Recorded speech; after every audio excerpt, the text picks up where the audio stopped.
नमस्कार, मैं हूं आपके साथ शाहीन अली और आप देख रहे हैं फसल क्रांति। तो आइए नजर डालते हैं आज की 10 बड़ी खबरों पर।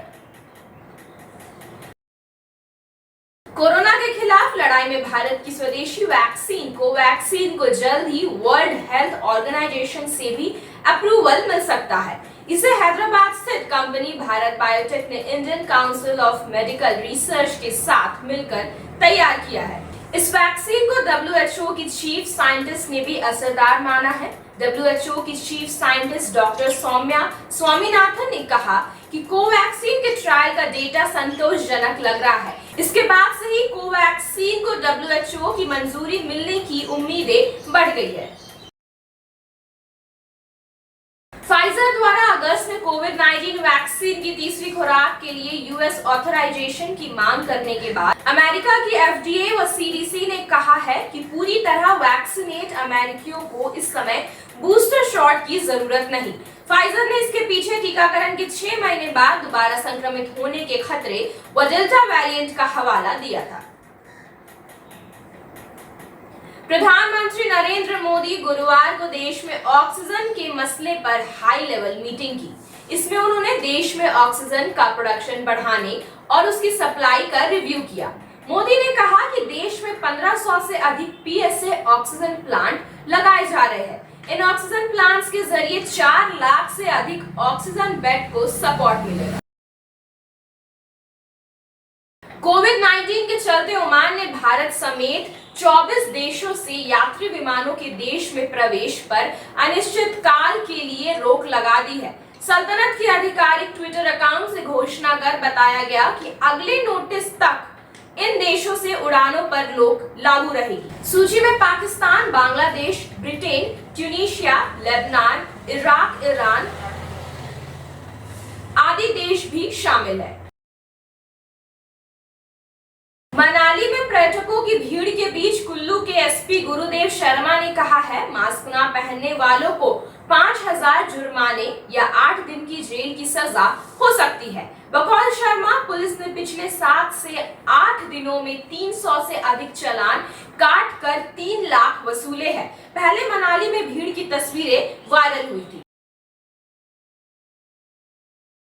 अब रुख करते हैं कृषि विभाग से जुड़े कुछ खबरों की ओर।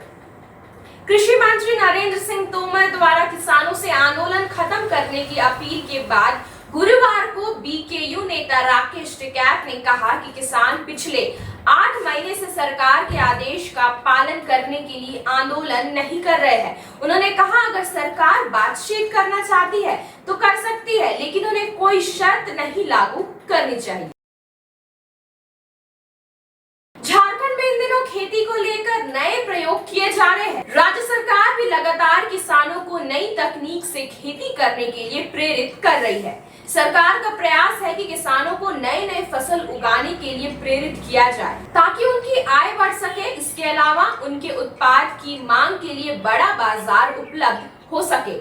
इसे देखते हुए अब झारखंड के किसानों को स्ट्रॉबेरी की खेती से जोड़ा जा रहा है।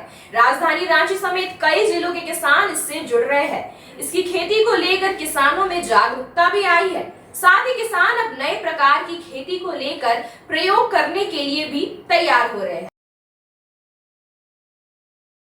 भारत में मशरूम की खेती का चलन तेजी से बढ़ रहा है। बड़ी संख्या में किसान अब मशरूम की खेती कर रहे हैं और इसे अपनी आय का जरिया बना रहे हैं। कम लागत में अधिक मुनाफा होने के कारण किसानों को मशरूम की खेती काफी आकर्षित करती है। वहीं कम जोत वाले और भूमिहीन किसान भी मशरूम की खेती आसानी से कर सकते हैं। तमाम महिलाएं भी मशरूम की खेती से आत्मनिर्भर बन गई है। मशरूम की हजारों किस्में मौजूद है, लेकिन काफी कम ही खाने लायक है। अलग अलग राज्यों के लिए वहां की जलवायु के हिसाब से कुछ किस्मों को उत्पादन के लिए सबसे अच्छा माना जाता है।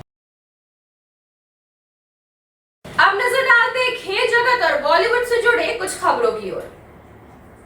भारत और श्रीलंका के बीच होने वाली वनडे और T20 सीरीज पर कोई खतरा नहीं है। इंग्लैंड दौरे से लौटे श्रीलंका के 21 खिलाड़ियों की कोरोना टेस्ट रिपोर्ट नेगेटिव आई है। सिर्फ बैटिंग कोच ग्रांट फ्लावर संक्रमित पाए गए। उन्हें भी कोलंबो में अलग से क्वारंटीन किया गया था। वो किसी के संपर्क में नहीं आए। ऐसे में 13 जुलाई को ही पहला वनडे खेला जाएगा।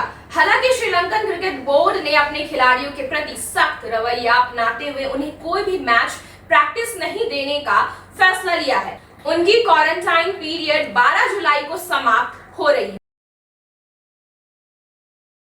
अंत में आपको बता दें, निर्देशक रोहित शेट्टी ने कोविड-19 महामारी के चलते उनकी फिल्म सूर्यवंशी की रिलीज में हो रही देरी को लेकर कहा है, सवाल ये है कि थिएटर कब खुलेंगे। रोहित ने कहा है कि फिलहाल सभी का टीकाकरण होना सबसे जरूरी है और ऐसा होने पर सब कुछ खुल जाएगा। गौरतलब है, फिल्म 24 मार्च 2020 को रिलीज होने वाली थी। आज के लिए बस इतना ही। आगे हम ऐसे ही आपको और भी अपडेट्स देते रहेंगे। तब तक के लिए बने रहिए हमारे साथ और देखते रहे फसल क्रांति। अब मुझे दीजिए इजाजत। धन्यवाद।